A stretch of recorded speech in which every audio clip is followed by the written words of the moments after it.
Hello दोस्तों। आज का जो रिवीजन का टॉपिक है वो बहुत ही इम्पोर्टेंट है क्योंकि इससे एग्जाम में क्वेश्चन बहुत ज़्यादा आते हैं। मतलब हर साल आपको 2-3 क्वेश्चन तो देखने को मिल ही जाते हैं। लेकिन ये ऐसा टॉपिक है जो हमारे पढ़ाई के या तैयारी के फोकस एरिया से हट के रहता है। इस पर हम ज़्यादा ध्यान नहीं देते, लगता है हो ही जाएगा। पर इस रिवीजन वीडियो को आप देख के जानेंगे कि इसका जो कंटेंट है वो कितना एग्जाम के लिए उपयोगी होने वाला है। इसमें सिंचाई से संबंधित जितनी सारी बहुउद्देशीय परियोजनाएं, स्कीम्स, कानून और जल से संबंधित जो तकनीकें हैं, वो सब इसमें हम एक ही वीडियो में कवर करने की कोशिश किए हैं। आप बने रहिए पूरी वीडियो में और उसकी उपयोगिता आप खुद निर्धारित कीजिए। ठीक है, तो शुरू करते हैं कि बहुउद्देशीय परियोजनाएं सिंचाई के लिए जो भारत में चलाई जा रही हैं। तो सबसे पहले देखिए, सिंचाई के लिए जरूरी है पानी। और पानी का जो स्रोत है पृथ्वी पर, वो दो दो स्रोत है। एक है धरातली और एक है ग्राउंड वाटर, यानी भूमिगत जमीन के नीचे। तो इन दोनों के माध्यम से हम जल की प्राप्ति करते हैं।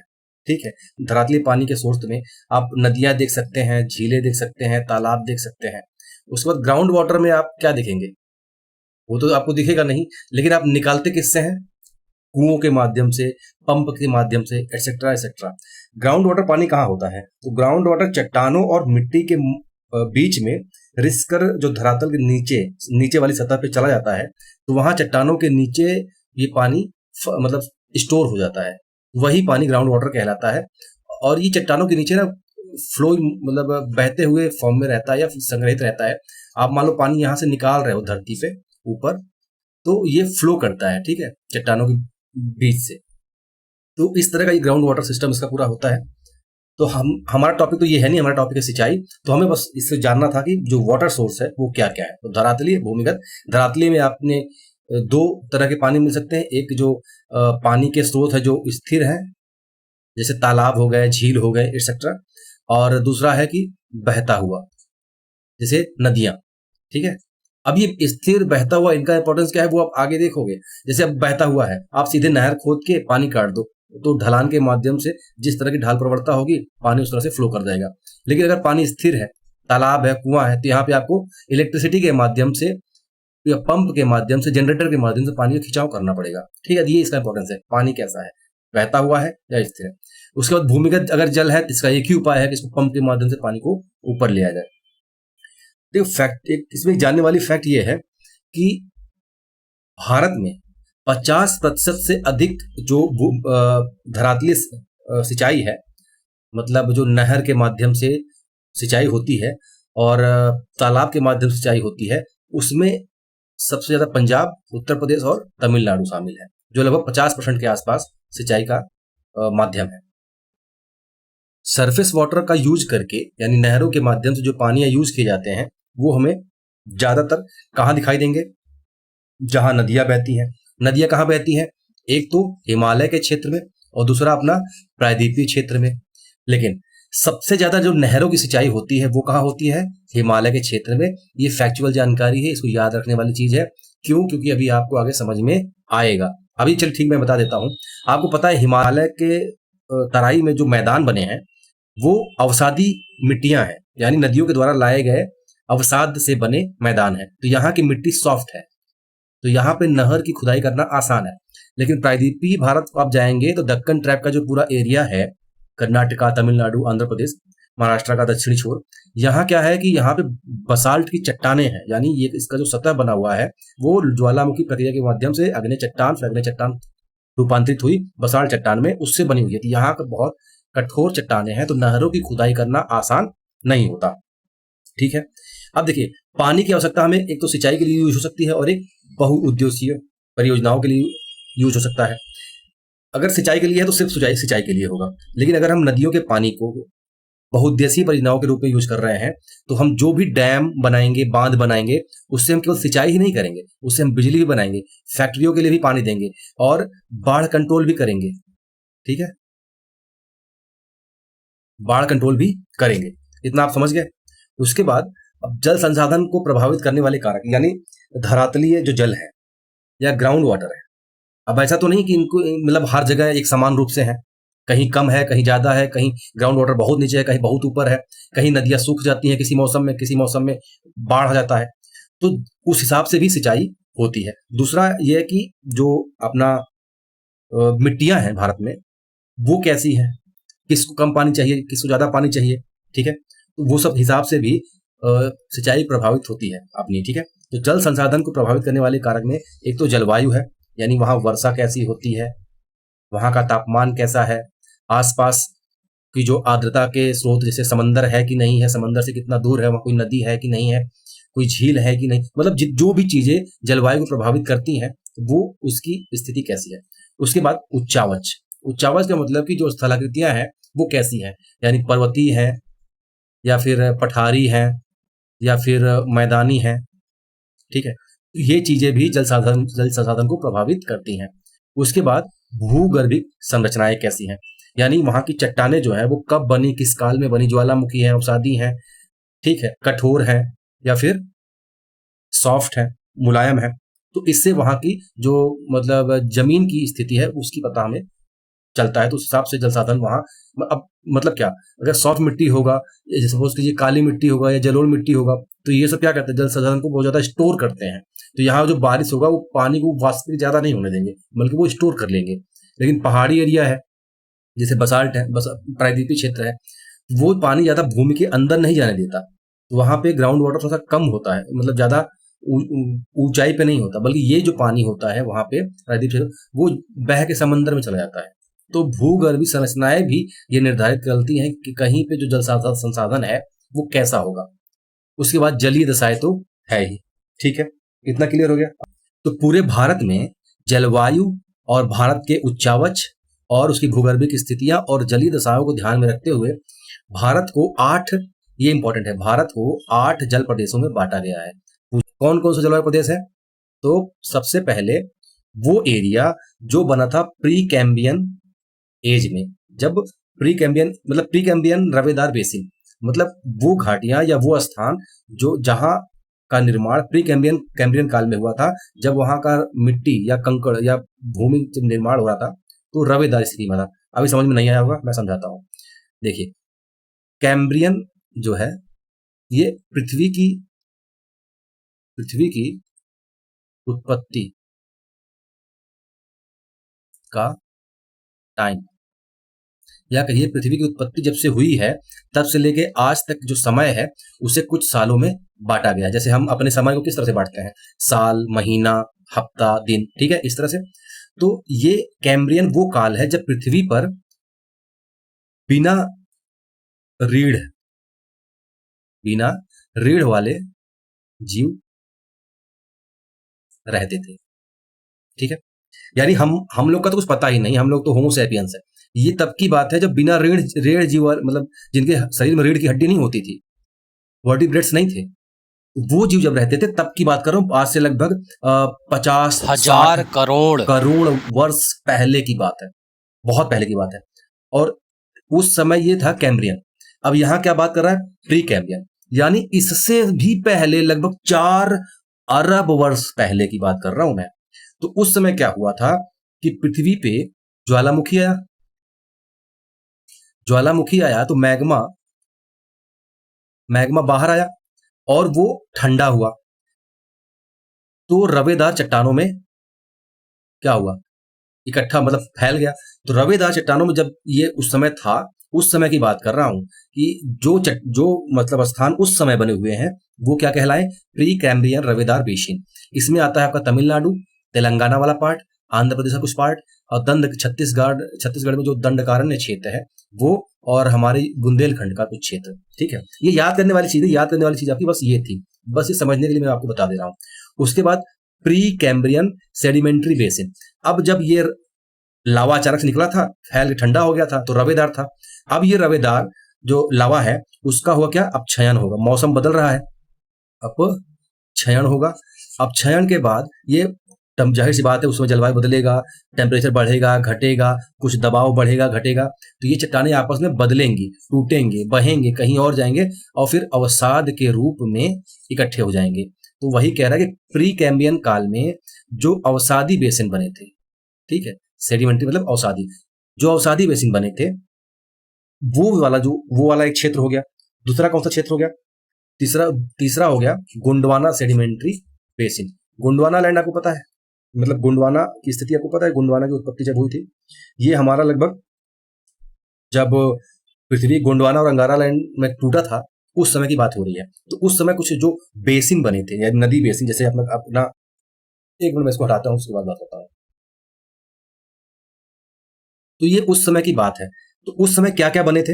उस समय हमारा एक तो ये दामोदर घाटी था, दामोदर घाटी, और स्वर्ण रेखा, और गोदावरी बेसिन भी इसी टाइप समय बना था, गोदावरी बेसिन भी इसी समय बना था।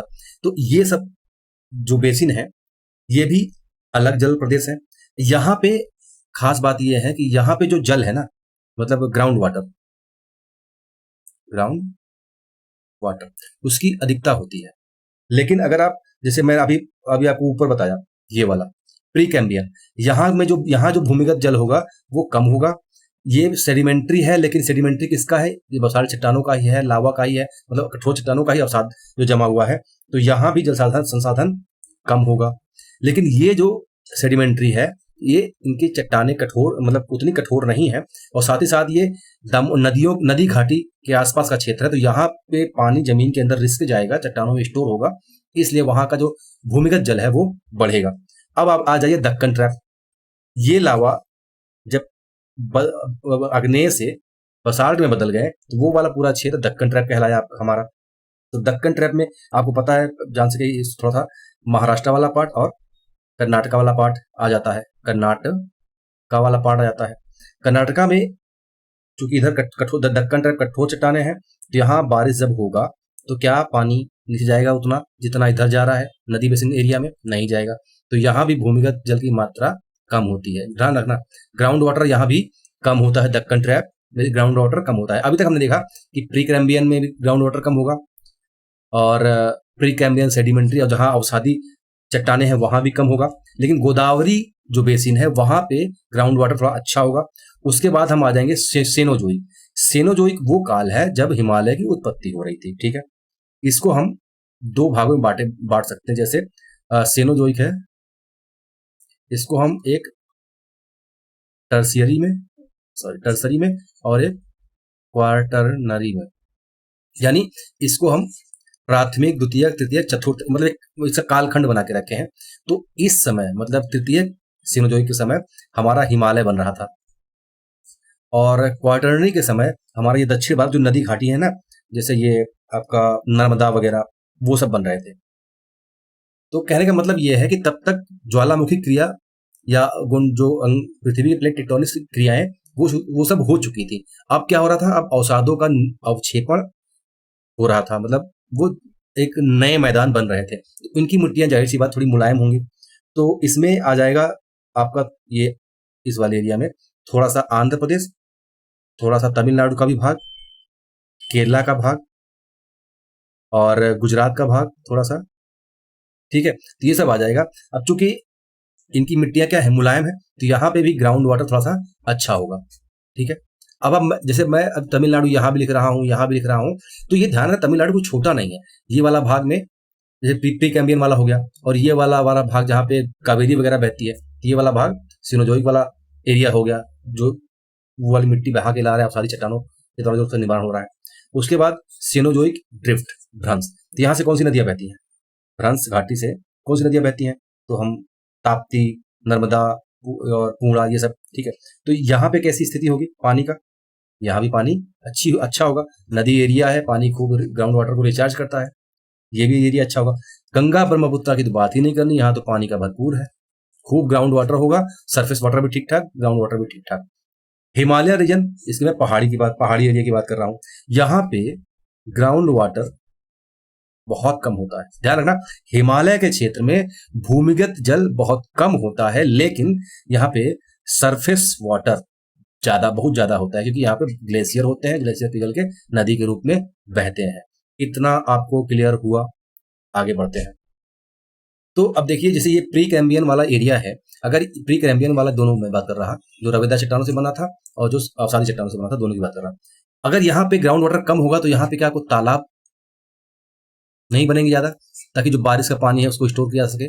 तालाब बहुत ज्यादा बनेंगे, इसलिए आप दक्षिण भारत की मूवियों में खूब तालाब देखते हैं, वहां पे तालाब ज्यादा होते हैं।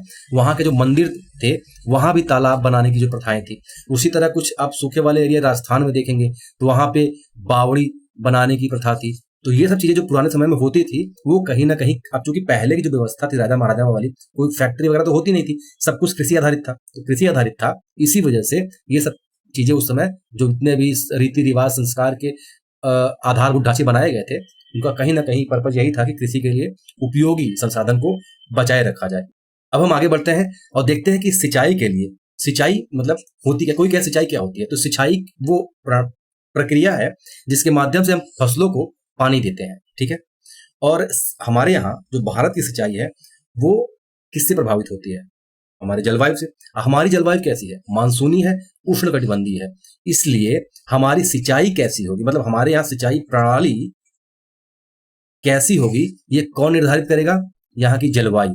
और इसके साथ साथ कुछ और चीजें जैसे मिट्टी की प्रकृति, मतलब निर्धारित करने वाले कारकों में आपकी वर्षा की मात्रा, उसकी असमानता और अनिश्चितता, ये तो जलवायु डिसाइड करेगा। उसके बाद जो वर्षा तो हो गई, ठीक है, जो भी हुई, अनिश्चितता का मतलब कभी हुआ कभी नहीं हुआ, कोई निश्चित टाइम है कि नहीं है। हमारा तो टाइम है जून से लेकर सितंबर तक, निश्चित टाइम है। अनिश्चित मतलब कि कभी हुआ कभी नहीं हुआ, कितने एरिया में हो रहा है, हर जगह हो रहा है या कहीं कम कहीं ज्यादा हो रहा है, वो उस आधार पर सिंचाई होगी। जहां ज्यादा होगा वहां सिंचाई के साधन अलग होंगे, जहां कम होंगे वहां सिंचाई के साधन अलग होंगे। उसके बाद हमारे जो वर्षा हुआ उसको हम रोक पा रहे हैं कि नहीं रोक पा रहे हैं, मतलब स्टोर कर पा रहे हैं कहीं पे, या कहीं नहर के माध्यम से भेज पा रहे हैं, वो सीधे बह के चला जा रहा है समंदर में, ठीक है। तो उस हिसाब से भी सिंचाई प्रणाली जो मतलब विकसित होगी। उसके बाद अगर कोई ऐसा एरिया है जहां पे तापमान हमेशा बहुत ज्यादा रहता है, यानी पानी बरसात हुई या नहीं हुई जो भी हो, लेकिन वहां पे वाष्पीकरण की प्रक्रिया बहुत ज्यादा होती है, तो सूखा की समस्या वहां पे ज्यादा होगी। उसके बाद हमारे यहाँ फसलों की बहुलता है, हमारे यहाँ कोई एक फसल नहीं है कि सिर्फ गेहूं ही बोया जा रहा है, चावल ही बोया जा रहा है।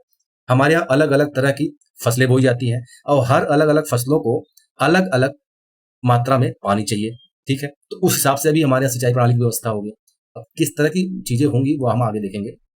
उसके बाद मिट्टी, भारत में भी कई तरह की मिट्टियां पाई जाती है, कहीं काली मिट्टी पाई जा रही, कहीं जलोढ़ मिट्टी पाई जा रही, कहीं लेटराइट मिट्टी पाई जा रही, कहीं लाल मिट्टी पाई जा रही, कहीं पीली मिट्टी पाई जा रही।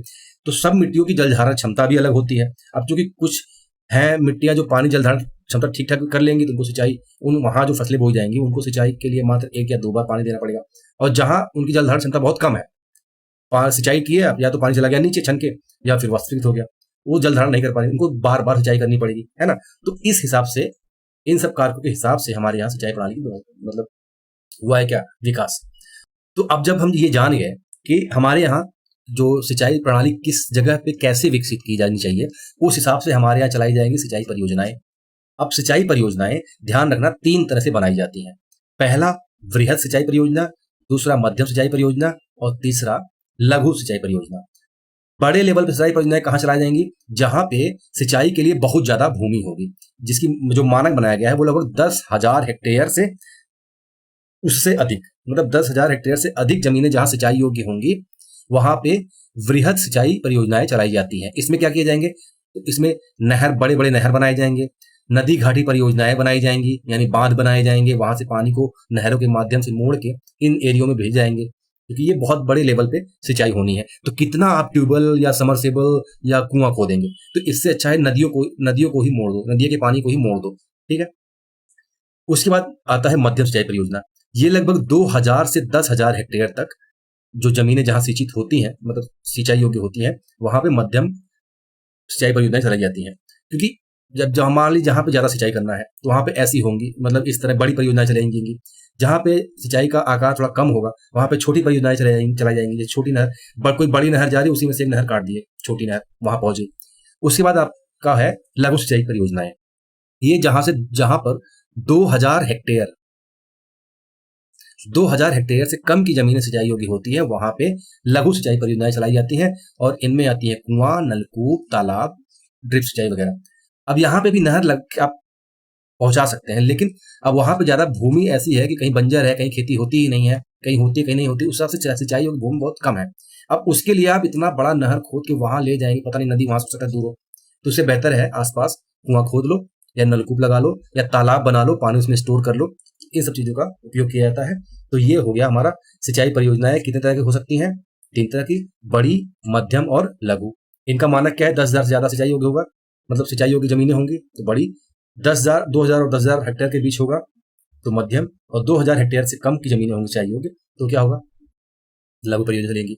इनको लघु सिंचाई परियोजना को प्रोत्साहन देने के लिए, क्योंकि भारत में कुछ एरिया ऐसे हैं जहाँ पे मतलब चूंकि खेत के आकार बहुत ज़्यादा छोटे छोटे हैं, और वहाँ ऐसी जगहों पे लघु सिंचाई परियोजना को बढ़ावा देने के लिए सरकार ने 2006 में एक लघु सिंचाई योजना नाम की एक कार्यक्रम चलाया था। क्या नाम था? लघु सिंचाई योजना, जो 2006 में चलाया गया था। 2010 में क्या किया गया? इसका नाम राष्ट्रीय लघु सिंचाई मिशन कर दिया गया था। राष्ट्रीय लघु सिंचाई मिशन कर दिया गया था। फिर सरकार बदलती है, मोदी जी आते हैं, वो 2014 में कहते हैं अब हम हर चीज का नवीकरण करेंगे, यानी नाम हर चीज का बदल देंगे। तो वो एक राष्ट्रीय सतत कृषि विकास मिशन चलाया जाता है। आप ध्यान रखना, जलवायु परिवर्तन से संबंधित हमारे यहाँ 8 मिशन चलाए जा रहे हैं, वो आप इन्वायरमेंट बुक में देख लेना। 8 मिशन चलाए जा रहे हैं, मतलब वो बृहद लेवल पे है, हम जिसको अम्ब्रेला स्कीम कहते हैं। बहुत बड़े लेवल पे 8 है, 8 सेक्टर चुना गया है और उसके अंदर छोटी छोटी चलाई गई हैं। तो कृषि के लिए या जल संसाधन के लिए जो है वो राष्ट्रीय सतत कृषि विकास मिशन चलाया जा रहा है। इसी के अंदर सिंचाई से संबंधित जो योजना है वो खेत प्रबंधन एक योजना है। वो क्या चीज है? वो कुछ नहीं, और बस यही चीज है, ठीक है। लघु सिंचाई के लिए चलाई गई परियोजना है। और 2015 में 1 अप्रैल 2015 में एक योजना लागू होती है, प्रधानमंत्री कृषि सिंचाई योजना। उसी के अंतर्गत इसको फिर समाहित कर दिया जाता है, ठीक है। कंफर्म हो गया। तो हमने एक योजना देखा, प्रधानमंत्री कृषि सिंचाई योजना। इसका एक छोटा सा पार्ट है खेत प्रबंधन स्कीम, और इसकी जो ओरिजिन था वो 2006 में हुआ था, 2006 में बनाया गया था। इतना क्लियर है आपको? अब आगे बढ़ते हैं। अगर हम बात करें तो भारत में किसी के साधन कितने हैं, कृषि सिंचाई के साधन कितने हैं? तो एक तो नहर हो गया जो बड़े लेवल पे और मध्यम लेवल पे यूज होता है, और फिर नलकूप और तालाब हो गए जो छोटी सिंचाई परियोजनाएं हैं। अब अगर हम कुछ डाटा, इंपॉर्टेंट डाटा देखें कि नहरों से भारत में कितनी सिंचाई होती है, नलकूपों से कितनी सिंचाई होती है और तालाब से कितनी सिंचाई होती है। अगर आप एक आर्थिक सर्वेक्षण 2024-25 का आर्थिक सर्वेक्षण देखेंगे तो उसमें जो फसल की सिंचाई कवरेज दिया गया है वो 2015-16 में कितना था? 49.3%, जो 2021 तक यानी 2020-21 तक बढ़ के 55% हो गया है। यानी फसल जहां पे बोई जाती है उनका सिंचाई कवरेज कितना हो गया है अब? 55%। ये हमारा आर्थिक सर्वे 2024-25 में था। अब इसके अगर बात करें अब नलकूप एवं कुओं की, तो नलकूप और कुएं से कितनी सिंचाई होती है? भारत में सबसे ज्यादा सिंचाई इसी से होती है, नलकूप और कुएं से। ये ध्यान रखना, ये लघु सिंचाई परियोजनाएं हैं, लेकिन इन्हीं से सबसे ज्यादा होती है, क्योंकि भारत बहुत ब्रॉड एरिया है। ब्रॉड एरिया होने की वजह से इसकी जो जलवायु है बहुत डिफरेंट है तो मतलब उष्णकटिबंधीय है, लेकिन जो जलवायु दशाएं हैं, मौसम है, मिट्टियां हैं, वो बहुत अलग अलग है। उस वजह से यहाँ पे नलकूप और कुएं वाली सिंचाई ज्यादा होती है। अगर आप नलकूप की बात करेंगे तो ये लगभग 47.3%, और कुएं की बात करेंगे ये लगभग 13.2%। तो कुल मिला के लगभग 60 या कहीं कहीं 61% दिया रहता है। तो मतलब भारत की जो कुल सिंचाई एरिया है वो 60% कुओं और नलकूपों से होता है। ये फैक्ट है, ये क्वेश्चन पूछता है भारत में सबसे ज्यादा सिंचाई किससे होती है, कुओं या नलकूपों से। सेकंड ऑप्शन नहरों से, थर्ड ऑप्शन कुछ और दे देगा इस तरह से। तो ये ध्यान रखना। अभी हमें पता कैसे चला? तो 2017-18 में एक लघु सिंचाई जनगणना होती है। लघु सिंचाई जनगणना कब हुआ था? लास्ट वाला 2017-18 में। और ये कौन सा था? छठवीं। तो छठवीं लघु सिंचाई जनगणना 2017-18 में होता है, और उसके परिणाम 2023 में जारी किए जाते हैं, और पाया जाता है कि लगभग 94.8% जो लघु सिंचाई की योजनाएं हैं वो भूजल पर आधारित है, यानी ग्राउंड वाटर बेस्ड है। ग्राउंड वाटर बेस्ड है, यानी नलकूप, कुआं खोदेंगे तो उसका पानी कहां से आएगा? जमीन के अंदर से, ग्राउंड वाटर से आएगा। सतही जमीन का उपयोग देख रहे हैं कितना हो रहा है, मतलब 6% से भी कम, 6% से भी कम। तो 94.8% जो लघु सिंचाई के अंतर्गत सिंचाई होती है उसका पानी कहां से आ रहा है? भूजल से। ये मैं सबकी बात नहीं कर रहा, ये मैं बात कर रहा जो लघु सिंचाई परियोजनाएं चलाई जा रही हैं, जो नलकूप और कुएं सिंचाई हो रही है, उसका 94% भाग पानी कहां से आ रहा है? जमीन के अंदर से, भूजल से। ठीक है। भूजल भारत की कुल सिंचाई का ये कितना प्रतिशत कवर करता है? 2/3, यानी 2/3 भाग जो भारत का सिंचाई होती है वो भूजल से होती है। अब बात करें नहरों की, तो नहरें जो हैं हमारे भारत में जो सिंचाई कवरेज कवर करती है वो 24.7% है। यानी अगर भारत में जो पूरी सिंचाई 60-61% नल और कुओं से होती है, 24 से 25% नहरों से होती है, बाकी जो बच जाता है वो अन्य स्रोतों से होता है। तो अन्य स्रोतों में क्या आपका आ जाएगा, तालाब आ जाएगा, पोखर आ जाएगा, बावली आ जाएगा, ये सब चीजें। थोड़ा इनके बारे में थोड़ा और देखते हैं कि अगर कोई जहाँ पे नल और कुएं से सिंचाई हो रही है उसके कुछ फायदे और नुकसान भी हैं। और सबसे ज्यादा कुओं और नलों की सिंचाई कहाँ होती है, तो गुजरात में होती है, महाराष्ट्र में होती है, पंजाब में होती है, राजस्थान में होती है और उत्तर प्रदेश में। और उत्तर प्रदेश में सबसे ज्यादा नलकूप से सिंचाई होती है। ये भी फैक्ट है कि सबसे ज्यादा नलकूप से सिंचाई कहाँ होती है, तो उत्तर प्रदेश में। इसका मतलब उत्तर प्रदेश में सबसे ज्यादा लघु सिंचाई परियोजनाएं हावी हैं। ठीक है, और आप ज्यादातर देखोगे उत्तर प्रदेश में कहाँ, तो सरयू पार का जो एरिया है वहां पे सबसे ज्यादा होता है। यानी तराई के बाद सरयू पार आप इधर आइए तो आपको मिलेगा ज्यादातर नलकूपों से होने वाली सिंचाई। नलकूप से सिंचाई होती है उसके अपने कुछ लाभ है और अपने कुछ नुकसान। जैसे अब इसका लाभ क्या है, इसका लाभ क्या है कि किसानों को सस्ता पड़ जाता है थोड़ा सा, और ये सुगम पड़ जाता है। ठीक है, मतलब आसानी से मिल जाता है। और जो नहरों से मृदा की लवणता, जो जैसे नहरों जहाँ सिंचाई होती है वहां मृदा की लवणता बहुत ज्यादा बढ़ जाती है। क्यों, क्योंकि वहां पे पानी हमेशा भरा रहता है, जल आक्रांता की समस्या हो जाती है। नहर में हमेशा पानी बह रहा है तो उसके आसपास के जो खेत है उसमें पानी रिस रिस के जाता रहेगा, नमी बढ़ती रहेगी। और पानी ज्यादा होगा तो आप लिंचिंग की प्रक्रिया जानते होंगे, लिंचिंग की प्रक्रिया होगी तो जो पोषक तत्व है वो छन जाएंगे, और उसके बाद जब वहां पे कभी पानी सूखेगा तो केशकत्व की प्रक्रिया होगी, तो नीचे से पानी ऊपर थोड़ा वाष्पीकरण होने के लिए आएंगे। और जब पानी जमीन मतलब खेत के नीचे वाले भाग से ऊपर आएंगे और ऊपर आके वाष्पीकरण हो जाएगा, लेकिन जब नीचे से आते वक्त वो कुछ लवणीय तत्व अपने साथ लाएंगे, वो तो खेत पे छोड़ देंगे और खुद वाष्पीकृत होकर उड़ जाएंगे। तो नहरों में ये नहर जहां नहर सिंचाई होती है वहां पे ये समस्या थोड़ी सी होती है। लेकिन अगर आप कुओं से सिंचाई कर रहे हैं, नलकूप सिंचाई कर रहे हैं, तो ये खतरा आपको बहुत कम मिलेगा। यानी लवणों की जो मात्रा बढ़ जाती है खेत में उसका खतरा कम होगा। दूसरा लाभ ये है। तीसरा लाभ ये है कि नहरों में बड़े लेवल पे पानी आता है, आदमी काट देते हैं और बह रहा है भल के, तो पानी की बर्बादी होती है। अब चूंकि इसमें आदमी नलकूप सिंचाई करता है, भाई नलकूप चलाने के लिए बिजली चाहिए, डीजल चाहिए, पेट्रोल चाहिए, तो उस हिसाब से सिंचाई करता है, बंद कर देता है, तो जल की बर्बादी भी थोड़ी सी कम होता है। हानि क्या है, हानि यह है कि ये बहुत ज्यादा सीमित क्षेत्र तक ही ये मतलब सिंचाई कर सकते हैं, बहुत बड़े एरिया पे नहीं। बहुत बड़े एरिया पे आप कितना हॉर्स पावर का मोटर लगाएंगे, पानी पूरा फैल के जाएगा। अगर बहुत बड़ा एरिया है तो फिर वही बड़ी सिंचाई परियोजनाएं लगाइए, नहर का व्यवस्था कीजिए, है ना। दूसरी चीज, ये गर्मी के मौसम में जो ग्राउंड लेवल होता है वो चला जाता है नीचे, उस वजह से पानी की उपलब्धता भी कम हो जाती है। बिजली है तो बिजली का बिल देना पड़ेगा थोड़ी सी, या फिर बिजली समय पे आई नहीं आई उसकी वजह से भी हो सकता है। उसके बाद अगर आप बिजली नहीं है, आप डीजल मतलब इंजन यूज करना चाहते हैं, तो इंजन के लिए आपको पेट्रोल डीजल की व्यवस्था करनी पड़ेगी, उसकी कीमत कैसी कैसी नहीं, तो ये थोड़ा सी उसकी मतलब समस्या लिमिटेशंस है। ठीक है, और चट्टानी जगहों पर कुएं खोदना आसान नहीं होता, तो हर जगह लगाई भी नहीं जा सकती, तो नलकूपों की समस्या अपनी ये है। तो ज्यादातर इसलिए आप प्रायद्वीपीय भारत में देखेंगे कि ज्यादातर नलकूप सिंचाई नहीं, तालाबों द्वारा ज्यादातर सिंचाई होती है। और हम नहरों की बात कर रहे थे, तो नहरें जो है वो अगर भारत में देखेंगे, भारत में विश्व का सबसे बड़ा नहर तंत्र है। तो सबसे ज्यादा नहर कहाँ पाई जाती है, अपने भारत में। अपने भारत में भी सबसे ज्यादा कहाँ, तो उत्तरी भारत में। क्यों, क्योंकि मिट्टियां हैं, अवसादी खोदना आसान है।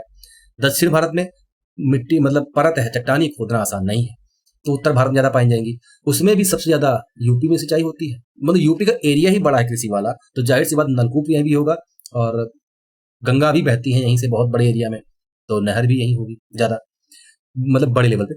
तो ये उत्तर प्रदेश में, एमपी में, आंध्र प्रदेश में, हरियाणा में, पंजाब में और बिहार में सर्वाधिक नहर तंत्र कहाँ है, उत्तर प्रदेश में, मध्य प्रदेश में, आंध्र प्रदेश में, हरियाणा, पंजाब और बिहार।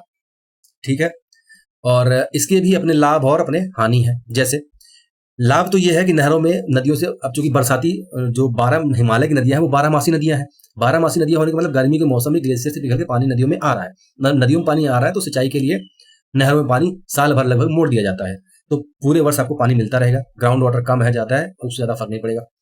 दूसरी चीज, नदियों द्वारा लाई गई जो नई मिट्टी होती है ना, आप खादर बांगर पड़े होंगे ना, खादर मिट्टी क्यों अच्छी क्यों होती है, क्योंकि बाढ़ द्वारा जो नदियां पोषक तत्व या गाद लाते हैं वो उसके ऊपर बिछा देते हैं। अब चूंकि कोई नदी जो मिट्टी काट के कहीं से ला रही है, गाद ला रही है, उससे अगर आप कोई नहर उसी का पानी आप नहर के माध्यम से किसी खेत में लेके पहुंचा रहे हैं, तो नदियों द्वारा जो गाद या पोषक तत्व लाए जा रहे हैं वो सीधे खेत में आपके पहुंच जाते हैं। ठीक है, तो मिट्टी का नवीकरण भी हो जाता है, कहीं ये पोषक तत्व थोड़े मिल जाते हैं, या नदियों द्वारा लाए गए पोषक तत्व का वितरण हो जाता है सीधे खेतों तक, ये लाभ है। और साथ साथ अगर कोई बड़ी नहर है और वहां की संरचना अच्छी है, थोड़ा ढाल प्रवणता अच्छी है, तो वहां पे आप जल विद्युत, छोटी मोटी जल विद्युत परियोजनाएं भी लगा के बिजली का उत्पादन कर सकते हैं। और एक बार अगर आप नहर खोद दें तो उसके बाद जो लागत लग गई, उसके बाद उसकी मरम्मत का खर्चा बहुत कम आता है। ठीक है, बिजली का बिल नहीं देना, फलाना ढमका नहीं करना। समस्याएं इसकी अपनी थोड़ा बहुत हम पहले बात कर चुके हैं। ये जो सबसे बड़ी समस्या होती है वो जल आक्रांता की होती है। जल आक्रांता की मतलब ये नहर है और इसके आसपास जो खेत हैं वो हमेशा दलदल टाइप के रहते हैं, इसमें हमेशा नमी बनी रहती है, क्योंकि नहरों का पानी रिस्क के हमेशा आसपास जाता रहता है। तो जल आक्रांता यानी जल का आक्रमण, जल की अधिकता बनी रहती है। इसकी वजह से यहाँ पे लिंचिंग और केशिकत्व की प्रक्रियाएं होती हैं, पोषक तत्व नीचे बैठ जाते हैं, और ये जब वाष्पीकरण की प्रक्रिया होगी तो नीचे से क्या लाएगा, लवणीय तत्व लाएगा, ऊपर आसपास छोड़ देगा। ये हमें पंजाब और हरियाणा में सबसे ज्यादा देखने को मिल रही है, जहां इंदिरा गांधी नहर परियोजना चल रही है, वहां पे इसकी समस्या बहुत ज्यादा है, ये ध्यान रखना। दलदली स्थिति तो होती है, दलदली स्थिति होगी तो क्या मच्छर मलेरिया ज्यादा होगा वहां पे। दूसरी समस्या लवणता बढ़ेगी, समझ गए। उसके कारण भूमि ऊसर हो जाएगी, जैसे पंजाब, हरियाणा, पूर्वी उत्तर प्रदेश और महाराष्ट्र में एक नीरा नदी है, वहां क्या हुआ कि वहां की जमीन के आसपास जमीन की परतों में नमक का जमाव हो गया, उस वजह से वहां की मिट्टी मतलब जो उपजाऊता थी खत्म हो गई, समझ गए। और साथ ही साथ अगर नहर का पानी आ रहा है, आपका खेत बहुत स्वच्छ है, कोई खरपतवार नहीं है, पर कहीं और खरपतवार है, वो भी उठा के ले आ रहा है और नहर के माध्यम से आपके खेत में पहुंच गया, तो आपके खेत में नहर पर खरपतवार भी होगा। तो ये ऐसी समस्याएं हैं। ये मैं क्यों बता रहा हूं, ये इंपॉर्टेंट है। ये स्टेटमेंट में क्वेश्चन आता है, निम्नलिखित में से कौन सा नहर सिंचाई की समस्याएं हैं या मतलब उसकी कमियां हैं, इस तरह से क्वेश्चन स्टेटमेंट में बना के दे देगा, 4 विकल्प दे देगा। पूरे वर्ष सिंचाई होती है, जल विद्युत का उत्पादन किया जा सकता है, मिट्टी में खरपतवार बढ़ने मतलब खेत में खरपतवार बढ़ने की समस्या हो सकती है। तो इस हिसाब से आप क्लियर होना पड़ेगा। ठीक है, उसके बाद नहर पढ़ लिया। अन्य स्रोतों में एक तालाब था, तालाब ही क्यों, क्योंकि जब आप एक तो प्राचीन काल में जाएंगे, उस समय तालाब के अन्य अन्य रूप होते थे, सिंचाई के अन्य अन्य रूप होते थे, उनके नाम हम बाद में देखेंगे उस समय क्या कहते थे। और आज भी दक्षिण भारत में तालाब एक बहुत बड़ा सिंचाई का माध्यम है। दक्षिण भारत में सिंचाई एक तो प्राकृतिक रूप से बने हैं और दूसरा मानव निर्मित है। तो तालाब से अगर आप देखेंगे तो 2.7% भाग आज भी सिंचाई का माध्यम है। मतलब पूरी सिंचाई का माध्यम 60 से 61 नलकूप और कुएं, 24 से 25 नहरें और 12% में अन्य है, और उन 12% में आपका 2.7% किससे है, तो तालाब से है। ज्यादातर प्रायद्वीपीय भारत में तालाब सिंचाई होती है, चाहे आप तमिलनाडु देख लीजिए, कर्नाटका देख लीजिए, तेलंगाना और आंध्र प्रदेश। इसकी समस्या क्या होती है, गर्मी में सूख जाते हैं, और साथ ही साथ हर साल इसमें मिट्टी मतलब आसपास से मिट्टी आके जम जाती है, बहुत भट जाते हैं, इसकी सफाई करनी पड़ती है। ठीक है, ये इसकी तालाब की समस्याएं हो गई। उसके बाद माइक्रो इरिगेशन देखते हैं। माइक्रो इरिगेशन क्या होता है, यानी सूक्ष्म सिंचाई। माइक्रो इरिगेशन क्या होता है, तो नीति आयोग के अनुसार 2022-23 तक जो ड्रिप सिंचाई प्रणाली है उसका कवरेज एरिया कितना है, लगभग 11%। यानी भारत में माइक्रो इरिगेशन के तहत ड्रिप सिंचाई और स्प्रिंकल सिंचाई, इसकी हिंदी होती है, ड्रिप का मतलब हो जाएगा टपकन और स्प्रिंकल का मतलब हो जाएगा फव्वारेदार। फव्वारेदार ये क्या होगा कि एक पाइप लगा होगा और यहां से खूब फव्वारा निकलता रहेगा, और ये क्या होगा कि जड़ों के नीचे, जैसे ये पेड़ हो गया, ठीक है, ये पेड़ हो गया और यहाँ पाइप बिछाया जाएगा और यहाँ पे जगह जगह छेद रहेगा, ये जड़ों के पास बूंद बूंद बूंद बूंद बूंद बूंद पानी टपकेगा। ठीक है, तो इसे कहते हैं सूक्ष्म सिंचाई सिस्टम, व्यवस्था या परियोजनाएं। तो नीति आयोग ये कह रहा है कि भारत में जो अभी 11% ऐसी चीज मतलब इनका विकास हुआ है, यानी 11% की जो सिंचाई प्रणाली है वो माइक्रो इरिगेशन है, जिसमें ड्रिप सिंचाई यानी टपकन और स्प्रिंकल सिंचाई सिस्टम यानी फव्वारेदार यूज होते हैं। तो सबसे ज्यादा अगर आप माइक्रो इरिगेशन प्रोजेक्ट देखेंगे तो कहाँ यूज हो रहे हैं, ये राजस्थान में। रीजन पता है, राजस्थान में पानी की समस्या है और पानी बचाना भी है और फसलों को पानी भी देना है। तो राजस्थान में सबसे ज्यादा माइक्रो इरिगेशन के माध्यम से सिंचाई होती है, जिसमें ड्रिप और स्प्रिंकल ज्यादा महत्वपूर्ण है। सबसे ज्यादा कहाँ होता है, राजस्थान में। सूक्ष्म सिंचाई कहाँ होती है, सबसे ज्यादा राजस्थान में, फिर महाराष्ट्र में, फिर आंध्र प्रदेश में। ठीक है, आगे बढ़े। अब भारत में आधुनिक समय में जो सिंचाई है, मतलब क्या कहते हैं उसको, सूक्ष्म सूक्ष्म सिंचाई प्रणाली, उसमें एक तो ये ड्रिप वाली है और एक स्प्रिंकल वाली है। इसके बारे में हम पढ़ लिए, ज़्यादा जानना जरूरी नहीं है, लेकिन इसकी कुछ खास चीजें हैं, जैसे इससे बूंद बूंद पानी टपकता है और कहा जाता है जड़ में। इसके माध्यम से जल का उपयोग जो है वो सिंचाई के लिए बहुत दक्ष होता है, मतलब बहुत अच्छी सिंचाई होती है, लेकिन पानी कम पानी में ज्यादा पेड़ों को पानी दिया सकता है, उसी को कहते हैं कि इसकी दक्षता ज्यादा है, कम में ज्यादा उपयोगिता, उसको कहते हैं दक्षता। ठीक है, तो इससे क्या होगा, पानी की बचत होगी। पानी की बचत होगी तो सिंचाई के लिए जो पैसा यूज होता है, सिंचाई बिल, वो बचेगा, पानी बचेगा, पैसा बचेगा, मिट्टी में लवणता की समस्या नहीं होगी, खरपतवार की समस्या कोई नहीं होगी, मृदा अपरदन नहीं होगा। जो जैसे आप नहर से पानी काट रहे हैं, अचानक से पानी ज्यादा मात्रा में आ रहा है तो क्या क्या करता है पानी, जाहिर सी बात है मिट्टियां काट के ले जाता है, तो मृदा अपरदन भी होता है, वो समस्या ड्रिप सिंचाई में नहीं होती। उर्वरकों का नुकसान भी नहीं होता। अब नहर और कुछ जो पंपिंग सेट से सिंचाई होती है उसमें क्या होता है कि आप खेत में खाद डाल दिए और सिंचाई कर दिए, और पानी आया, पानी ज्यादा हो गया और पानी लेके बह गया, पहला चीज। दूसरा, एक पानी ज्यादा हो गया तो लिंचिंग हो गई, पानी लेके बैठ गया, जब तक पेड़ अवशोषित करने से पहले पानी सोख के चला गया नीचे। तो लेकिन इसमें क्या है कि टप टप टप टप करता रहेगा पेड़ के जड़ों के पास, और जितना आप पेड़ अवशोषित करते जाएंगे, ये पानी देता रहेगा, तो आपके उर्वरक भी पेड़ों को लगेंगे, बस ठीक ठाक, खराब नहीं होगा। इसकी जो ड्रिप सिंचाई प्रणाली है, इसकी खोज इजराइल ने की थी। इजराइल वाटर टेक्नोलॉजी के मामले में बहुत आगे है, जिस तरह से वो डिफेंस टेक्नोलॉजी के मामले में बहुत आगे है। आज तो इजराइल समंदर के पानी को डिसैलिनेट करके, यानी उसका लवणीपन खत्म करके पीने योग्य पानी बना दे रहा है। ठीक, समंदर से सीधे पानी लोगों के घर तक पहुंचा रहा है टेक्नोलॉजी का यूज करके, उसका प्यूरिफिकेशन करके, डिसैलिनेशन करके। लेकिन टपकन सिंचाई में समस्या क्या आ सकती है कि इसके लगाने में बहुत लागत लगता है, क्योंकि जो जितने भी पेड़ है, वहां तक खेत है, वहां तक आपको पाइप बिछाना होगा, फिर पानी भेजना होगा, तो उसकी लागत आ सकती है। और साथ ही साथ पाइप खेत में दिन भर बिछे रहेंगे तो धूप के कारण ये खराब जल्दी हो जाते हैं, मरम्मत करवानी पड़ेगी, बदलनी पड़ेगी। ठीक है, तो ये सब चीजें की समस्या हो सकती है। स्प्रिंकल सिंचाई या फव्वारेदार सिंचाई की समस्या और उसकी अच्छाई क्या है, तो खास तो ये है कि प्रेशर के माध्यम से, यानी फव्वारा पानी तो नीचे बैठता है, ऊपर तो जाएगा नहीं, क्योंकि पानी का नियम क्या है, हाई टू लो, लेकिन इसको लो टू हाई पहुंचाना है, तो इसमें आपको पंप लगाना पड़ेगा, पंप के माध्यम से पंप करना पड़ेगा, यानी प्रेशर देना पड़ेगा, दबाव के माध्यम से पानी ऊपर पहुंचाना पड़ेगा।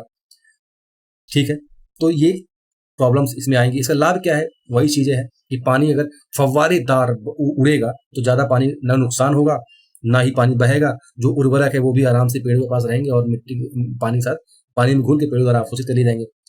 पेस्टिसाइड का छिड़काव आसान होता है, क्योंकि जो पानी आप खेत में दे रहे हैं और फव्वारेदार इसको बहा रहे हैं, इसी पाइप में आप अपना वो डाल दीजिए, पेस्टिसाइड यानी खरपतवार नाशक डाल दीजिए, वो पूरे खेत में छीट देगा, आपको जाना नहीं पड़ेगा, तो छिड़काव इसका आसान हो जाता है। ठीक है, अब इसकी दिक्कत क्या है, इसकी भी दिक्कत वही है कि मोटर लगाइए, पाइप लगाइए, लागत ज्यादा है, उसका पाइप रखरखाव कीजिए, धूप से खराब हो जाए तो बदलिए। ठीक है, उसके बाद हम थोड़ा बढ़ेंगे, एक टेक्नोलॉजी है rain gun technology. Rain gun technology, आप हिंदी देखिए, वर्षा वाला गन, एक तकनीक, यानी आप फव्वारेदार देख रहे हैं कि जैसे ये फव्वारेदार है, ये आपके खेत में लगा है, खूब फव्वारा फेंक रहा है। ठीक है, तो रेन गन टेक्नोलॉजी क्या होती है कि ये मतलब वर्षा कराई जाती है, कृत्रिम वर्षा, बरसात की तरह सिंचाई कराई जाती है। बहुत बड़ा एरिया है तो 20 से 60 किलोमीटर के एरिया में आप वर्षा कराई जाती है। अगर आप अमेरिका वगैरह के फार्मलैंड देखेंगे तो वहाँ हेलीकॉप्टर से पानी का छिड़काव होता है, तो उसे कहते हैं मतलब रेन गन टेक्नोलॉजी। एक शब्द और है फर्टिगेशन। फर्टिगेशन, फर्टिगेशन बना है फर्टिलाइजर और इरिगेशन से, यानी सिंचाई और उर्वरक, उर्वरक दोनों साथ में एक साथ देना। अब मान लीजिए कैसे देंगे, मान लीजिए टपकन वाला जो प्रणाली अपना रहे, स्प्रिंकल या टपकन, उसी में आप उर्वरक घोल दीजिए, वो जाके पेड़ की जड़ों के पास पहुंच जाएगा। तो इसे इस शब्दावली को फर्टिगेशन कहते हैं। ये बहुत पूछा जाता है क्वेश्चन में आजकल, तो इसलिए इसको याद रखना। आजकल एक पता है लिक्विड यूरिया चला है, तो जहां किसी खेत में आपको एक बोरी यूरिया छींटने की जरूरत थी, वहां आप लिक्विड यूरिया लीजिए और आधा लीटर की बोतल पानी के पास लगा दीजिए, वो साथ में बहता जाएगा और सिंचाई के साथ उसमें उर्वरक भी पहुंच जाएंगे। ठीक है, खाद पानी साथ साथ, उसी को कहते हैं फर्टिगेशन। ये सब याद रखना। नैनो यूरिया भी बनाया गया है, लिक्विड यूरिया भी बनाया गया है, ये दोनों चीजें आप याद रखना। कौन बनाया है, ये आजकल क्वेश्चन पूछता है, नैनो यूरिया कौन बनाया है, तो एक इसको बनाया है, और ये ध्यान रखना। उसके बाद कुछ पारंपरिक सिंचाई प्रणालियां हैं। पारंपरिक मतलब जो बहुत पुराने से, राजा महाराजाओं के समय से चली आ रही हैं। तो इसको एरिया वाइज हम थोड़ा देखते हैं। जैसे पश्चिमी हिमालय में जो सिंचाई की प्रणाली पहले प्रचलित थी, उसमें एक कुल था, नौला, कुहल, खत्री, ये सिंचाई की प्रणालियां हैं। जो पारंपरिक सिंचाई की प्रणालियां हैं, आज हम जब जलवायु परिवर्तन इस तरह से हो रहा है, लोग जगह जगह पानी कमी हो रही है, तो सरकार भी कहती है पारंपरिक सिंचाई पद्धतियां अपनाइए, क्योंकि पहले जो सिंचाई पद्धतियां थी, कम सुविधाओं की वजह से बड़ी अच्छी सिंचाई पद्धतियां थी। तो उनके नाम इसलिए जरूरी है जानना कि कुल, नौला, कुहल, खत्री, ये क्या है? पारंपरिक सिंचाई प्रणाली के नाम है, और ये पर्वतीय क्षेत्रों में ये पद्धति प्रचलित थी। उसके बाद अगर आप ये पश्चिमी हिमालय था, पश्चिमी हिमालय क्षेत्र आपका पंजाब वगैरह और पाकिस्तान वाला एरिया। पूर्वी हिमालय में अगर आप जाएंगे तो वहां पे जो नाम था वो आपातानी। आपातानी में क्या होता था कि सीढ़ी नुमा खेत होते थे, जैसे आप अरुणाचल वगैरह चले जाइए तो सीढ़ी नुमा खेत को सिंचाई करने के लिए जो पद्धति अपनाई जाती थी उसे कहते थे आपातानी। वहां पे एक आपातानी जनजाति पाई जाती है, उसके द्वारा जो इन खेतों की सिंचाई के लिए जो पद्धति अपनाई गई थी उसे कहते हैं आपातानी। इस जनजाति के नाम पे ही इस पद्धति का नाम पड़ा आपातानी। होता क्या था कि इस माध्यम से आप खेत में सिंचाई के लिए पानी प्लस उसी में मछली का उत्पादन दोनों होता था, यानी खेती और पशुपालन दोनों साथ साथ। नॉर्थ ईस्ट हिमालय में जाएंगे आप, ये आपका मेघालय वगैरह और अरुणाचल के नीचे वाला पूरा एरिया, वहां पे आपको मिलेगा एक जाबो बांस बूंद। जाबो और बांस बूंद ये क्या है? सिंचाई की पद्धति है पारंपरिक रूप से जो नॉर्थ ईस्ट में प्रचलित है। इसमें क्या था, पहाड़ों में तालाब बनाकर पानी का संग्रहण करते थे, फिर जरूरत के हिसाब से सिंचाई के लिए यूज करते थे। बांस बूंद में आपको पता है कि हर जगह पानी नहीं है, तो जहां पानी है, जलधाराएं हैं निकल रही पहाड़ों में, जहां छोटे छोटे आ रहे हैं झरने टाइप, वहां से बांस के माध्यम से पानी को अपने खेत तक पहुंचाया जाता था। उसके बाद आप सिंधु गंगा क्षेत्र में जाएंगे तो वहां पे मिलेगा, ये क्वेश्चन आ चुका है, अहर। अहर क्या था? अहर और पाइन नामक की सिंचाई पद्धतियां मिलेंगी। इसमें क्या होता था कि एक तालाब बनाया जाता था या हौज बनाया जाता था, उसके माध्यम में वहां से बरसात का पानी इकट्ठा किया जाता था या नदियों का पानी इकट्ठा किया जाता था, फिर जरूरत के हिसाब से सिंचाई के लिए पानी यूज किया जाता था। वहीं सिंधु गंगा के क्षेत्र में एक दिघी नामक पारंपरिक सिंचाई प्रणाली पाई जाती है। बावली बावली पता है आपको? राजस्थान वगैरह में जाइए अगर तो वहाँ पे सीढ़ीदार कुएं मिलेंगे, बहुत बड़े एरिया में सीढ़ीदार कुएं मिलेंगे। तो सीढ़ीदार कुएं होते थे, जैसे आप राजस्थान वगैरह में जाएंगे तो वहाँ बावड़ी मिलेगी, बहुत लंबा चौड़ा होता था, तालाब की तरह, खूब गहराई भी होती थी, और उसके अंदर बैठ जाने के लिए सीढ़ियां बनी होती थी, उसे कहते हैं बावली। वो कहाँ ये सब क्या है? सिंचाई की पद्धतियां थी, याद रखना चाहिए, याद रखने वाली चीज है। उसके बाद अगर आप पश्चिम भारत में जाएंगे जहां मरुस्थलीय क्षेत्र है, वहां पे आपको जो सिंचाई की पद्धतियां मिलेंगी पुराने तौर पे, एक मिलेगा कुंडी और कई, बेरी, झालर, खदिन, विरदस, ये सब पश्चिमी भारत में प्रचलित पारंपरिक सिंचाई पद्धतियां हैं। ये टैंक के आसपास क्या करते थे? गहरा कुआं बनाते थे, उसके बाद उसमें पानी स्टोर करते थे, उसके बाद जरूरत के हिसाब से पानी को ले जाया करते थे। इसके आगे अगर हम बढ़ें तो यूपी में, अभी पश्चिमी यूपी में पानी को स्टोर करने के लिए चेक डैम बनाते हैं। ठीक है, चेक डैम बना के पानी को स्टोर करते हैं या पानी के बहाव को बदल लेते हैं। मान लीजिए नहर जा रही है या नदी जा रही है, तो यहाँ पे चेक डैम बना देंगे और पानी को इधर मोड़ देंगे, जरूरत के हिसाब से थोड़ा बहुत पानी जाने देंगे। इस मतलब चेक डैम मतलब छोटा डैम। ठीक है, प्रचलित था यूपी में, इसे कहते थे भंडार। तो भंडार क्या था? जो आज का चेक डैम टाइप का हमारे यहाँ बनाते हैं, वही उसे कहते थे भंडार। एक छोटा सा डैम बना के पानी को रोक लेना या पानी को मोड़ देना। कहाँ प्रचलित था? वेस्ट यूपी में, उत्तर प्रदेश में, पश्चिमी यूपी में। और एक फड़ था, फड़ भी सिंचाई की पद्धति थी। ये भी चेक डैम और नहर, मतलब बांध बना के नहरें बना निकालना, जो आज बड़े लेवल पे होता है। ये भी कहाँ प्रचलित थी? वेस्ट यूपी में। ठीक है, तो पारंपरिक सिंचाई पद्धतियां हम इतना जान लिए। अब इसके बाद हम कुछ कार्यक्रम देखते हैं। जैसे 1974-75 में एक कार्यक्रम चलाया गया था जिसका नाम था कमान क्षेत्र विकास कार्यक्रम, कमांड एरिया डेवलपमेंट प्रोग्राम। ये एक केंद्र प्रायोजित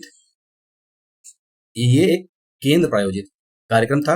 पांचवी पंचवर्षीय योजना उस समय चल रही थी, तो पांचवी पंचवर्षीय योजना में कमान क्षेत्र विकास कार्यक्रम को चलाया गया था। इसमें क्या करना था कि कृषि से संबंधित जितने भी सुधार हो सकते थे सबको शामिल करना था, यानी भूमि, सिंचाई, उर्वरक, ठीक है, ग्रीन रेवोल्यूशन, है ना, वो सब याद कीजिए। तो इसमें सिंचाई के लिए क्या किया गया था कि सिंचाई साधनों का दक्षतापूर्ण उपयोग करना था, और भूमि सुधार के लिए क्या करना था ताकि सिंचाई की मतलब ठीक ठाक व्यवस्था की जा सके। उसका आकार, भूमि का आकार निश्चित करना था, भूखंडों का विभाजन किया जाना था, चकबंदी के माध्यम से किया जाना था, खेतों में नालियां बनाई जानी ताकि जो खेतों में पानी ज्यादा हो जाए तो उसे आगे निकाला सके, खेतों की जो जोत थी उसकी सीमाओं का पुनर्निर्धारण किया जाना था, बाड़बंदी प्रणाली आदि सब जो किया जाना था ताकि सिंचाई पद्धति को भी बढ़ा सके और ओवरऑल कृषि को सुधारा सके। लेकिन 2004 में कमांड एरिया डेवलपमेंट प्रोग्राम का नाम बदल के कमान क्षेत्र विकास और जल प्रबंधन कर दिया जाता है 2004 में। हमने पढ़ा सिंचाई, हमने पढ़ा सिंचाई परियोजनाएं किस तरह की होती हैं। तो जो मध्यम और सूक्ष्म सिंचाई परियोजनाएं होती हैं और पारंपरिक, उन्हें हमने देख लिया। अब हम बहुउद्देशीय परियोजनाएं देखेंगे जो सिंचाई के साथ साथ अन्य उद्देश्य के लिए भी यूज होती हैं। तो बहुउद्देशीय परियोजनाएं यहाँ पे हैं।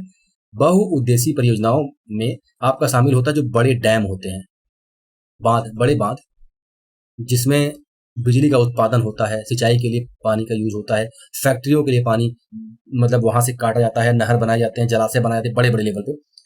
जवाहरलाल नेहरू ने भारत के बांध को आधुनिक भारत का मंदिर कहा था। ये क्वेश्चन कई बार आ चुका है कि जवाहरलाल नेहरू ने आधुनिक भारत का मंदिर किसे कहा था।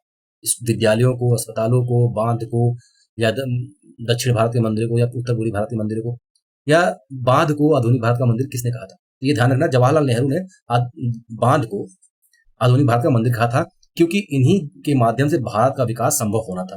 क्योंकि ये बनेंगे तो बिजली बनेगा, बिजली बनेगा तो बड़े उद्योग बनेंगे, बड़े उद्योग बनेंगे तो क्या होगा, राष्ट्र का निर्माण हो सकेगा। उस समय जब जवाहरलाल नेहरू को जो भारत मिला था वो बहुत ही पिछड़ा था, बहुत ही गरीब था और आर्थिक संसाधनों की बहुत ज्यादा कमी थी।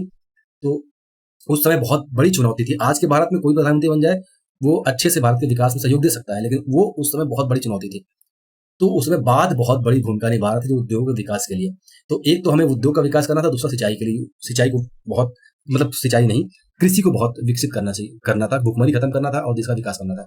तो उसके लिए बांध बहुत जरूरी थे, ठीक है, ताकि सिंचाई भी हो जाए और बिजली भी बन जाए।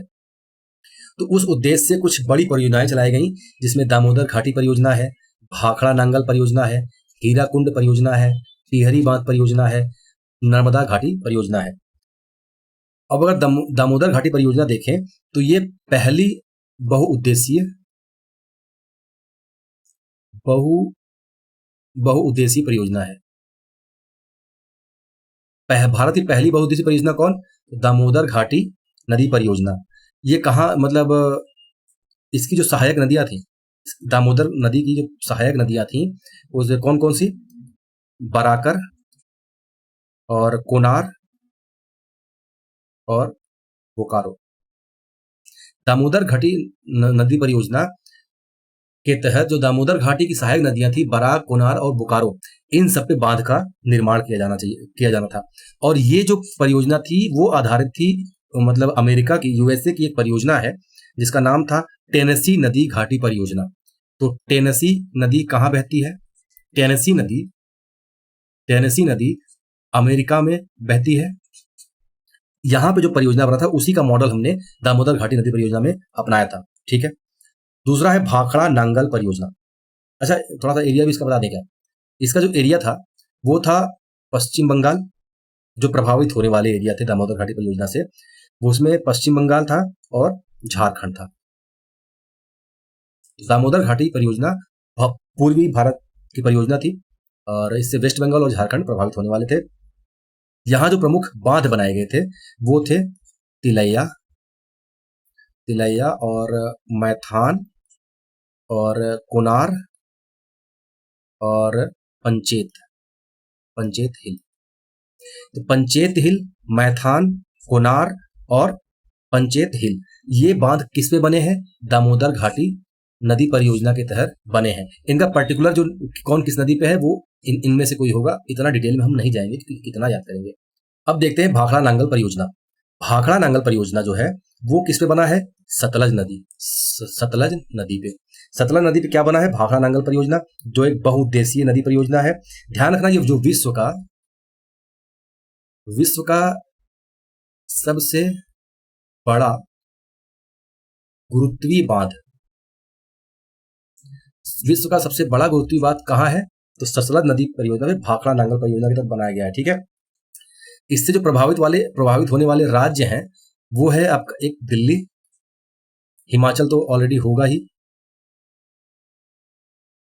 हिमाचल, और एक और है हाँ, पंजाब और हरियाणा। ये सब प्रभावित होने वाले थे भाखड़ा नांगल परियोजना से, यानी इनको लाभ मिलने वाला था, ठीक है। और उसके बाद इस बांध के तहत जो एक झील बनाया गया था, उसका नाम था गोविंद सागर। गोविंद सागर बांध और गोविंद सागर झील कहाँ निर्मित है? हिमाचल प्रदेश में। ठीक है, ये भाखड़ा नांगल परियोजना के तहत बनाए गए थे। अब देखते हैं हीराकुंड परियोजना। हीराकुंड परियोजना जो है ये महानदी पे कहाँ बनाया गया था, चलाया गया था या चलाया मतलब है, ये है महानदी उड़ीसा। महानदी उड़ीसा, ये ध्यान रखना। ये और ये जो है विश्व का सबसे बड़ा बांध है। नहीं, तो चाइना में हो गया है, तो इसको हटा दो, इसको हटा देते हैं, चाइना में हो गया शायद। इसके बाद है हमारा टिहरी। टिहरी बांध परियोजना, ये कहाँ पे चलाया जा रहा है? तो टिहरी कहाँ है? उत्तराखंड में। ये दो नदियों पे है, एक है हमारा भागीरथी जो गंगा नदी आके बनती है बाद में, तो एक है भागीरथी और दूसरी है भीलांगना। दूसरी कौन सी है? भीलांगना। तो ये इन दोनों नदियों पे टिहरी बांध परियोजना चलाई जा रही है। ध्यान रखना, ये ऐसा बांध परियोजना है जो भूकंपीय जोन 5 में आता है। भूकंपीय जोन 5 में आता है, वहां पे हमने बांध बनाया है। तो ये कितना रिस्की है, ठीक है। और इस यहाँ पे जो जलाशय बना है, टिहरी बांध परियोजना का जो जो जलाशय बना है, उसका नाम क्या है? उसका नाम है स्वामी राम तीर्थ सागर। ठीक है, इतना। तो ये अब एक और बच गया, नर्मदा नदी घाटी परियोजना। नर्मदा नदी घाटी परियोजना गुजरात में क्या किया जा रहा है? एक तो सरदार सरोवर बांध बनाया गया, और एमपी में नर्मदा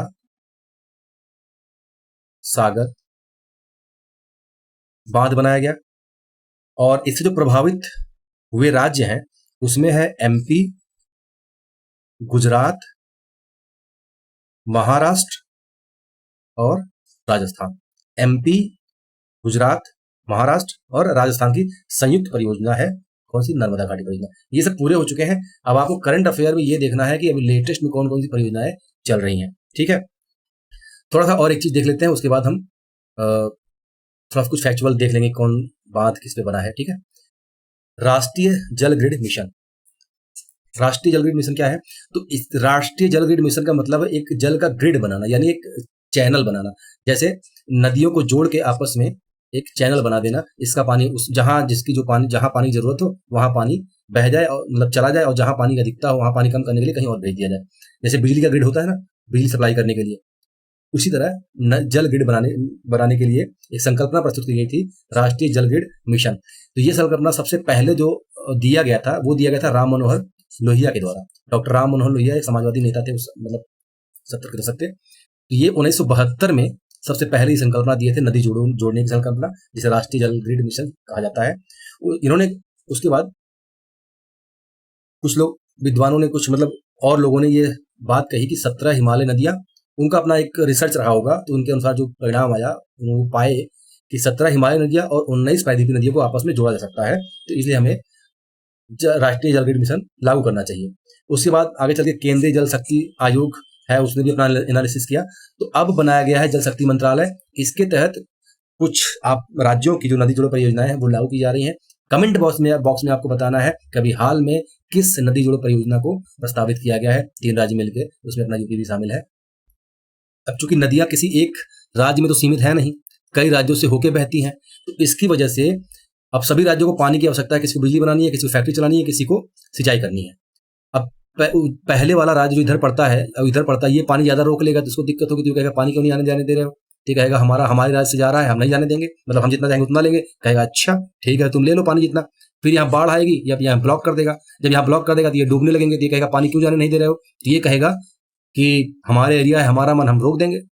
तो अब चूंकि इसको पानी जरूरत है, ये पानी नहीं दे रहा है, यहाँ पानी हटाना है, ये बांध दे रहे हैं, बांध बना दे रहे हैं, यहाँ डूब रहा है, यहाँ कमी हो रही है। इस तरह चीजें, जो विवाद ना खड़ा हो, इसके लिए सरकार कुछ उपाय करती रहती है। तो अभी कुछ राज्यों के बीच में कुछ नदियों को लेकर जो जल विवाद चल रहा है, उसको हम थोड़ा सा फैक्चुअली देखते हैं। ये क्वेश्चन आता है कावेरी नदी जल विवाद किन किन राज्यों के बीच में है, इस तरह क्वेश्चन आते हैं। तो कावेरी नदी जल विवाद किसके किसके बीच में है? पुदुचेरी है, जो आपका यूटी है, यूनियन टेरिटरी है, कर्नाटका एक राज्य है, तमिलनाडु एक राज्य है और केरला एक राज्य है। तो इन तीनों राज्यों और एक यूटी यानी 4 लोगों के बीच में कावेरी जल विवाद को लेके समस्याएं चल रही है।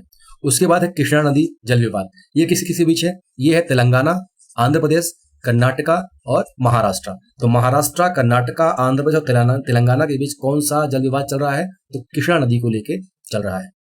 उसके बाद यमुना के जल को लेके भी कुछ विवाद चल रहा है। जो हीरा कुंड परियोजना बना था तो उसकी वजह से उत्तर प्रदेश, हरियाणा और दिल्ली के बीच में कुछ विवाद चल रहे हैं इसकी ऊंचाई को लेके। ठीक है, ऊंचाई बढ़ा दोगे, पानी ज्यादा रोक लोगे, अदर स्टेट प्रभावित होंगे उससे। इसी तरह पेरियार जो डैम है मुंडा, उसका नाम है मुल्ला पेरियार डैम। ये किस पे बना है? पेरियार नदी पे। और इस मतलब पेरियार नदी जल विवाद को लेकर कौन कौन से राज्य शामिल है इसमें? तमिलनाडु और केरला। उसी तरह सतलज को लेके, सतलज और यमुना लिंक को लेके जो विवाद है वो हरियाणा और पंजाब में है। अब जब ये सब जल विवाद होते हैं तो इनको सुलझाया कैसे जाता है?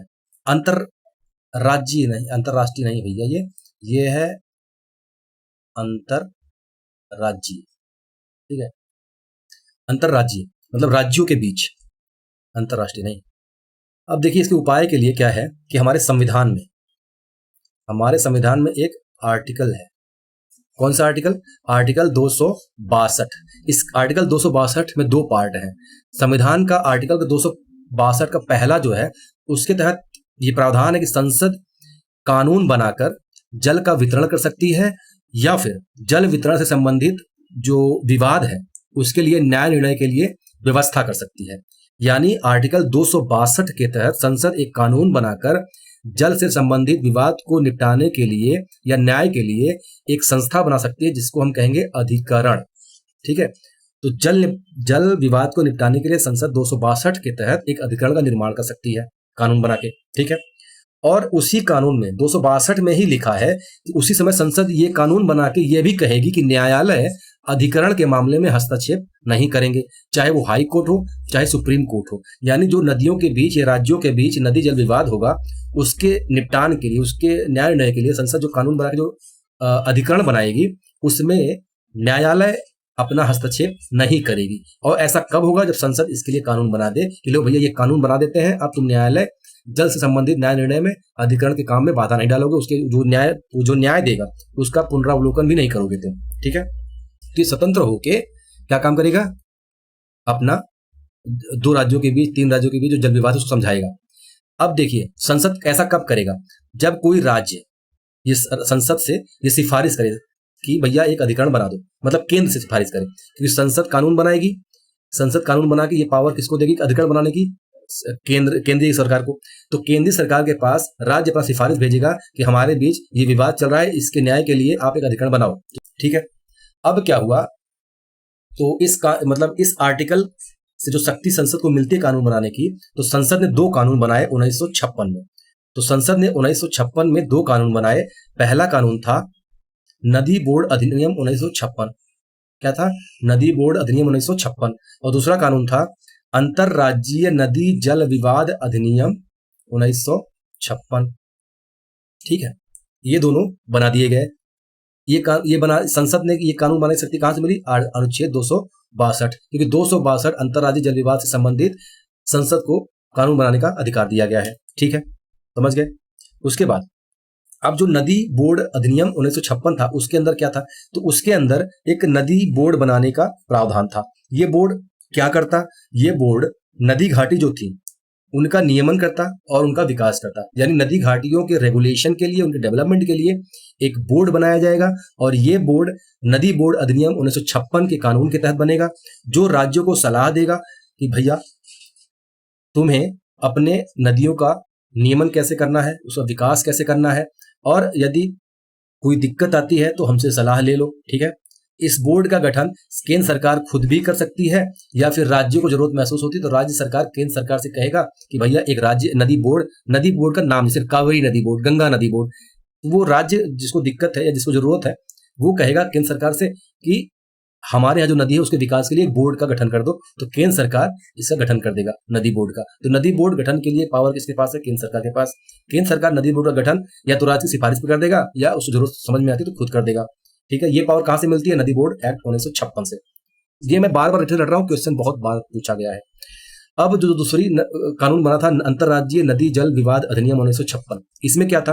तो ये पूरे, पहली बात तो ये पूरे भारत में मान्य है और इसके अंतर्गत अधिकरणों का गठन किया जा सकता था जो नदी जल विवाद के फैसले सुनाएगी। ठीक है, इसमें कोर्ट दखलंदाजी नहीं करेगा। या तो केंद्र सरकार स्वतः गठित कर देगी तो कुछ लगता है यार नहीं, नदी जल विवाद अब बातचीत से समाधान नहीं होगा राज्यों के बीच में, तो चलो एक अधिकरण का गठन कर देते हैं। या कोई राज्य कहे कि नहीं, हम इसकी बात नहीं मानते, आप गठन करो अधिकरण का, मामला कोर्ट में देखोगा, तो अधिकरण का गठन कर दिया जाएगा। अधिकरण एक अर्ध न्यायिक प्रक्रिया होती है, क्योंकि इसमें न्यायाधीश भी होते हैं और प्रशासनिक अधिकारी भी होते हैं जो उस विषय के एक्सपर्ट होते हैं, तो इसलिए इसको अधिकरण कहा जाता है। अब ये ऐसी संस्था जो अर्ध न्यायिक है, उसको न्याय करने का अधिकार दे दिया गया है, तो ये अधिकरण बन गया है, ध्यान रखना। अब जल से संबंधित कुछ तकनीक के बारे में हम पढ़ते हैं। जैसे एक टेक्निक है आरओ, इसे कहते हैं रिवर्स ऑस्मोसिस सिस्टम। आज पूरा शहर इसी का पानी पीता है, आरओ का पानी। आरओ तकनीक करता क्या है? तो पानी में जो अशुद्धि होती है, लगभग 220 से 240 के बीच अगर पानी में अशुद्धि है, 220 से 240 ppm के बीच अगर पानी की अशुद्धि है, तो आरओ उसको घटा के, कम करके, शुद्ध करके 20 ppm तक ला सकता है। और इतनी अशुद्धि नगण्य मानी जाती है पीने योग्य पानी में। ठीक है, तो अगर आरओ के माध्यम से आप पानी में मिली गंदगी, उसमें घुले धूल और बैक्टीरिया को मार के, छान के साफ किया सकता है। इसकी एक दिक्कत यह है कि वायरस अगर उस पानी में हो, उसको नहीं निकाल सकता। दूसरा, ये इन सबको निकालने के चक्कर में पानी के मिनरल्स भी निकाल देता है। ठीक है, तो दूसरा उपाय क्या बचता है? दूसरा उपाय हमारे पास है अल्ट्रा वायलेंट रेडिएशन। ये थोड़ी महंगी है। ये जो है, ये वायरस, पानी में उपस्थित वायरस और बैक्टीरिया दोनों को मार देती है। ये लगभग 3-4 चरणों में यूरीफायर के माध्यम से होता है। वो जो यूवी रेडिएशन या यूवी किरणों के माध्यम से काई हो पानी में, या कार्बोनिक पार्टिकल हो, या फिर कोई उसमें घुला हुआ सॉलिड पार्टिकल हो, या बैक्टीरिया हो, तो सबको मार के निकाल देता है यूवी रेडिएशन के माध्यम से।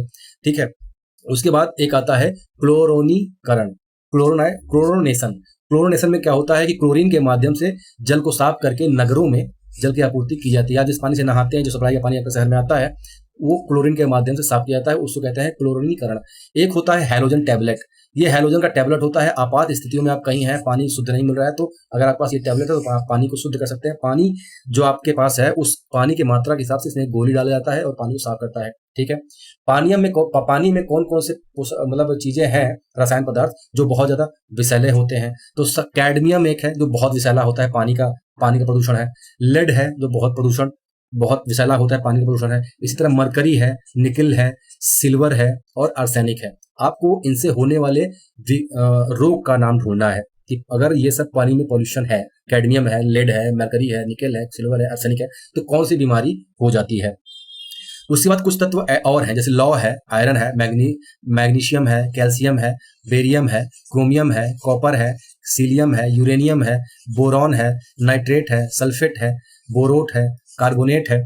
ये सब भी अगर पानी के माध्यम से शरीर में जाएंगे तो शरीर पे प्रतिकूल प्रभाव पड़ता है। आर्सेनिक जो पानी में सबसे ज्यादा पाया जाने वाला प्रदूषण है, तो ये माना जाता है, ये थोड़ा बहुत पानी में होता ही है, लेकिन कितना हो तो कहा जाएगा कि आर्सेनिक का प्रदूषण कम है।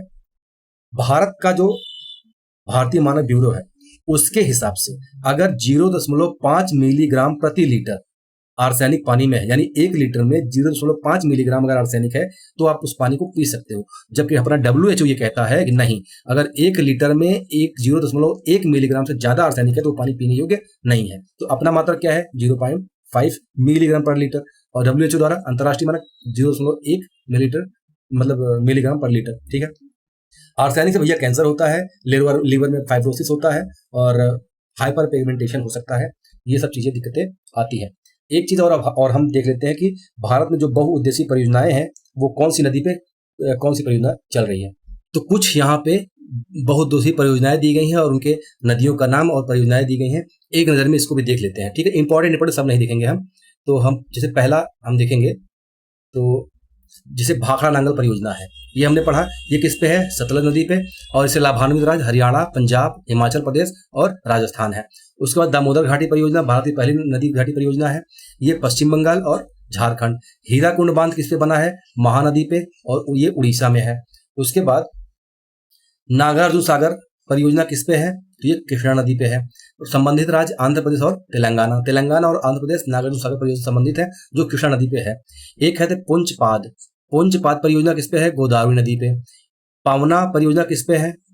ये पावना नदी पे है। पावना नदी परियोजना पावना नदी में है, नाम से समझ में आ रहा है, लेकिन ये कहाँ पे है? महाराष्ट्र में। ये याद रखने वाली चीज है, कहाँ है?